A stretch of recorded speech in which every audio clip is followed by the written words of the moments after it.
Hi, my name is Stephanie, and this is my submission for Redbook's The Truth About Trying.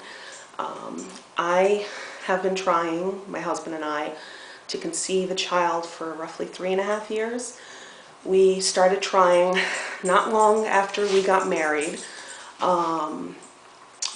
We were 29 at the time, so relatively young, at least around these parts.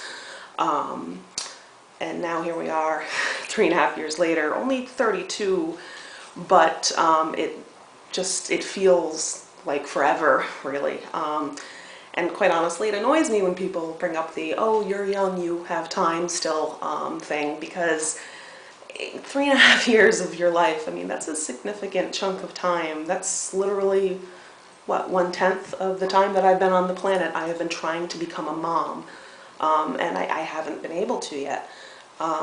For us, we're unexplained. They don't really know what's keeping us from getting pregnant. I've had every test known to man. HSG, I've had laparotomy, I've had so many blood tests, I couldn't even tell you all of them. My husband's had tests. As best they can tell, there might be an issue with the quality of my eggs, but they're not really sure until we do IVF, which we'll be doing in the near future. It's a very costly procedure, and even though we do have some insurance coverage, it's a lot of money, it's a lot of time and effort that goes into it, and it's not easy to balance when you're both working full-time, and my husband and I are both grad students. It's difficult.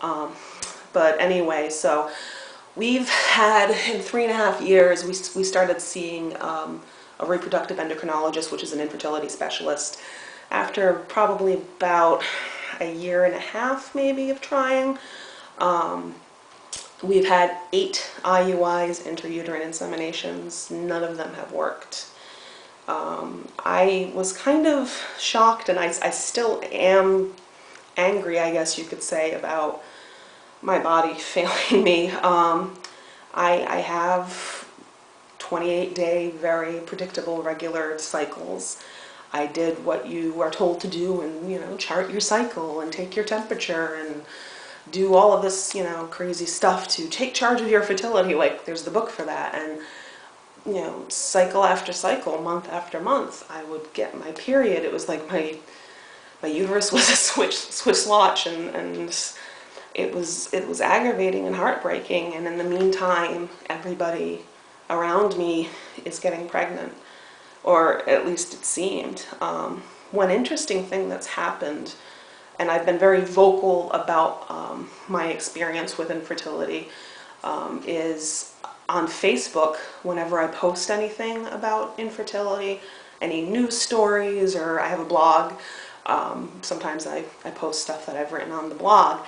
But I've had people who I knew from high school 15 years ago, or from undergrad, or from work, or whomever, who will send me a note, send me an email saying, I'm going through this too, like out of the blue. But they don't want to tell anybody about it, like it's some sort of taboo or shameful thing.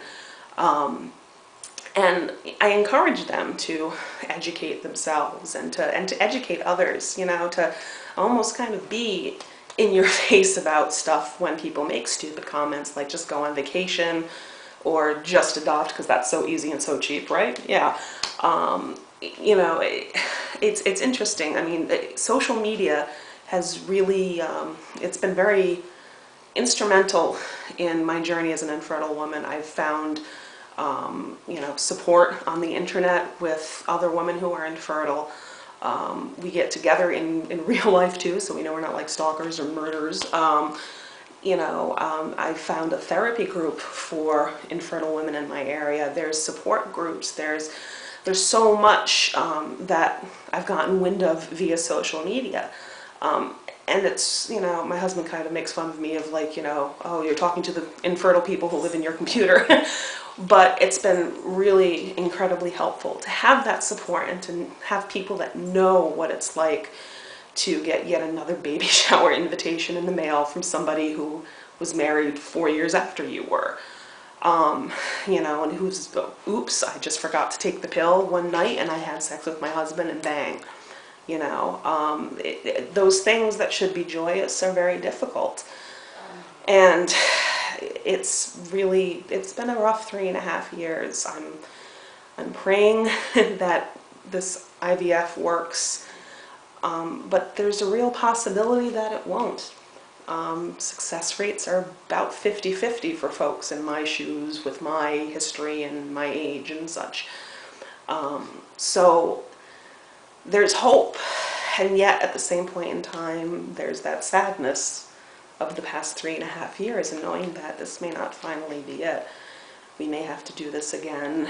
We may never have success. We may end up adopting, which I'm fine with. My husband, not so much, but he's coming around. My husband's from India, by the way, which that's an entire other post that maybe I'll do. But at any rate, you know, it's the truth about trying is this, that even if you do feel you're alone, you're not alone. There's lots of us out there. You just gotta look. Don't be afraid to post stuff on Facebook. Don't be afraid to seek out support groups and boards on the internet. You know, I mean, having that camaraderie with folks who are in the trenches fighting this battle, it's what, hopefully, in the end, things will, you know, this whole experience will be for something and you'll have your own child, be it through biology or through adoption or whatever. You know, eventually I believe that we all become moms somehow, some way. I'm just waiting for my turn and hoping it's sooner rather than later.